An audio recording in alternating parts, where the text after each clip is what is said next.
তো বন্ধুরা তোমাদেরকে একটা কথা শেয়ার করতে চলে এলাম, খুব এমার্জেন্সি, তাই আমি এলাম, নয় আসি না। আমার সচরাচর এরকম ভিডিও খুব কমই থাকে। তো তোমাদেরকে একটা কথা বলি, একটা মেয়ে মানুষ মিনিমাম কত ফুটের হতে পারে? 4.5 5, এর থেকে কম বেশি হয়েই থাকে। কেউ আরও লম্বা হয়, কেউ আরও শর্ট হয়, এর থেকে 4.5-এর বেশি কেউ শর্ট হয় না, আমার যেগুলো চোখে দেখা মনে হয়। তো সে বাকি যেগুলো হয় সেগুলো জোকার, ঠিক আছে? তো যাই হোক বন্ধুরা, তা একটা কথা বলি, আমি হাতিবাগানে গেছিলাম, 2খানা নাইটি কিনেছিলাম, প্রায় মাসখানিক হয়ে গেল। নাইটিগুলো পরতাম না আমি, অনেক আমার লং ছিল, মানে অনেক বড় ছিল, তো আমি পরতাম না, আমি রেখে দিয়েছিলাম আলমারিতে, যে একটা নীল ষষ্ঠীর দিন পরবো আর একটা পয়লা বৈশাখের দিন পরবো। তা আমার ফেসবুকে ছবিও দিয়েছে, দেখেছো, নতুনগুলো পরে পরে আমি ছবি তুলে আর আলমারিতে গুছিয়ে রেখে দিয়েছি, ঠিক আছে? আমি ঘরে ব্যবহার করি না, এই নাইটিগুলো ঘরে পরি। তো আমার মেয়েকে বলেছিলাম যে আমার নাইটি দুটো অনেক লম্বা আছে, একটু কেটে ছোট করে নিয়ে আসবি। তো ওর বাবাকে আমি দেখিয়ে দিয়ে গেছি সকালবেলা, ওর বাবা বলেছে মেয়েকে 2 আঙুল যতটা হবে ততটা কাটাবি। মেয়ে কি করেছে, মেয়ে এরকম এক হাত দেখিয়ে যতটা হবে মেয়ে ততটা কাটিয়ে নিয়ে এসেছে, ঠিক আছে? এবারে একটা মেয়ে মানুষের হাইট থাকে 4.5 5, ঠিক আছে? তো আমার কি এমন কোনো কিন্তু হাইট শর্ট নয় যে আমি একদমই শর্ট 3 3.5 এরকম, তা নয়। তো আমি আহামরি কিছু শর্ট নয়। দেখো বন্ধুরা, এই নাইটিগুলো আমার হাঁটুর নিচে হচ্ছে, এই নাইটিগুলো দেখো, দুটো নাইটি, এত সুন্দর সুন্দর নাইটি।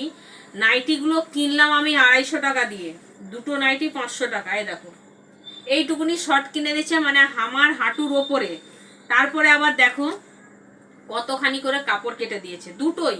এই দেখো, এতখানি নাইটির কাপড়গুলো কেটে দিয়েছে। এই দেখো, এটা দেখেছো?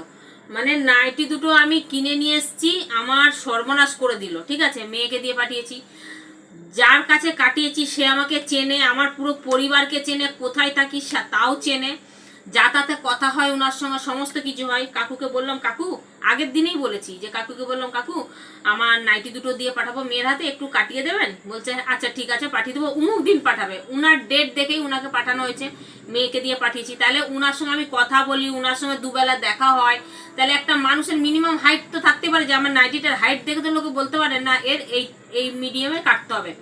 প্রায় ভদ্রলোকের বয়স 50-55 বছর বয়স হবে, তার একটা অভিজ্ঞতা থাকা যায়, কারণ যেহেতু সে দর্জির কাজ করে, তার থাকা উচিত যে একটা মেয়ে মানুষ 4.5 থেকে 5 ফুট হয়, আমার আমার মতে বলে, তারপরে জানি না। তো সেই মেয়েটার কিরকম একটা মেয়ে নর্মাল থাকতে হয়। মেয়ের দোষ হচ্ছে আমার মেয়ে ওর বাবা দেখিয়েছে এই 2 আঙুলে যতটা হবে ততটা কাটবি, কিন্তু আমার মেয়ে কি করেছে, ওর নিজের হাতে এক হাত কেটে নিয়ে চলে আসতে, তাহলে আমার মেয়েরও কিছুটা দোষ আছে। তো ভদ্রলোক, এইটুকুনি আমি কাউ দোষারোপ করতে চাইছিও না, কিন্তু দোষারোপ করতেও চাইছি। কীরকম, যারা সেলাই করে তাদেরকে একটা মিনিমাম দেখবেন, ব্লাউজের দোকানে যাবেন, যে কোনো মানুষ এখন ব্লাউজ কিনতে গেলে না মাপে না, বডি দেখে, তারা যারা পাকাপোক্ত ব্লাউজ বিক্রি করে তারা আপনার বডির সাইজ দেখে আপনাকে ব্লাউজ বের করে দেবে, কোনো মাপঝোপ লাগে না, সাইজ বলতে লাগে না, আপনাকে দেখলেই বলে দেবে আপনি এই সাইজের ব্লাউজ পরবেন। আমি তো দোকানে গিয়ে কোনোদিন আজ পর্যন্ত দোকানে গিয়ে বলি না যে আমার এই ব্লাউজ লাগবে, এই এত নম্বরের, ওরা নিজেরা দেখেই বের করে দেয়। তো সেরকম দর্জি মানুষ, তার তো একটা অভিজ্ঞতা থাকা দরকার, বা তার একটা বিবেক বলে জিনিস আছে, যে একটা মেয়ে মানুষ যাতায়াত করে তাকে দেখেছি, ওর এত ছোট লাগবে না, এটা না রে বাবু তুই ভুল বলছিস, এরকম একটা ব্যাপার। তো তাও নিয়ে কেটে দিয়েছে, ঠিক আছে, আমি কিছু বলিনি। দেখো কাপড়টা আমার নষ্ট করে দিলে, এত সুন্দর গাইস নাইটিগুলো, হ্যাঁ নষ্ট করে দিল। তো ঠিক আছে, তাও কাটতে আবার কত নিয়েছে বন্ধুরা শুনবে, 40-80 টাকা। এইটুকুনি নাইটি কেটেছে, 80 টাকা নিয়েছে। ভাবতে পেরেছেন দুনিয়াটা কি চলছে? 80 টাকা নিয়েছে এইটুকুনি নাইটি কাটতে। আমি তো শুনে অবাক। মেয়ে ঘরে নিয়ে এসতে, মেয়েকে সাথে নিয়ে গেছি আমি, যে তুই দরদাম করে দিসনি কেন? উনি বলছে 80 টাকা। কিছুতেই 1 টাকা কমালো না। তাকে গিয়ে মেয়েকে সাথে নিয়ে গেলাম, নাইটিগুলো সাথে নিয়ে গেলাম। এখন আমার মেয়ে নাইটিটা দিতে গেছে, মানে আমি মেয়ে দিতে গেছি, বলছে এখন সেলাই করবে না, পরে সেলাইগুলো। আজকে দেখলাম সেলাই দোকানটা খোলা আছে, বললাম কাকু সেলাই করে দাও, বলে এখন আমি সেলাই করতে পারবো না। মানে উনি এই জিনিসটা সেলাই করবে না। তাহলে এই নাইটিগুলো কে পরবে বন্ধুরা, তোমরাই বলো তো। আর তোমরা তো সবাই আমার ভিডিও দেখো, আমার মেয়ে নাইটি পরে না, ওকে দিলেও ও পরবে না, তাহলে নাইটিগুলো বের কি করব? আমি ঘর মুছা নেতা করব?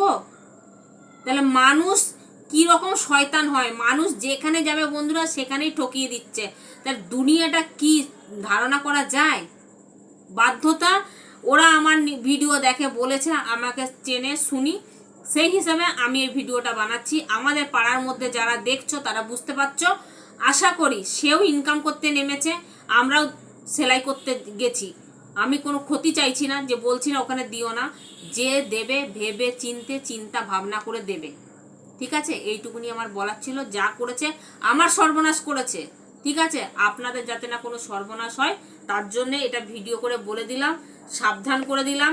উনাকে দিতে গেলে ভেবে চিন্তে আপনারা দেবেন। দেখেছেন তো আমার 500 টাকার জিনিস বরবাদ করে দিল গাইস। এই জন্যে আমি নিজে সুতো দিয়ে সেলাই করি, আমি দোকানে দিতে চাই না। মেয়ে চিল্লামিল্লি করছিল, মা দিয়ে আসো, তাই মেয়েকে দিয়ে পাঠিয়েছিলাম। আজকে আমার এই দশা পড়লো। তো চলো, এইটুকুনি জানাবার ছিল।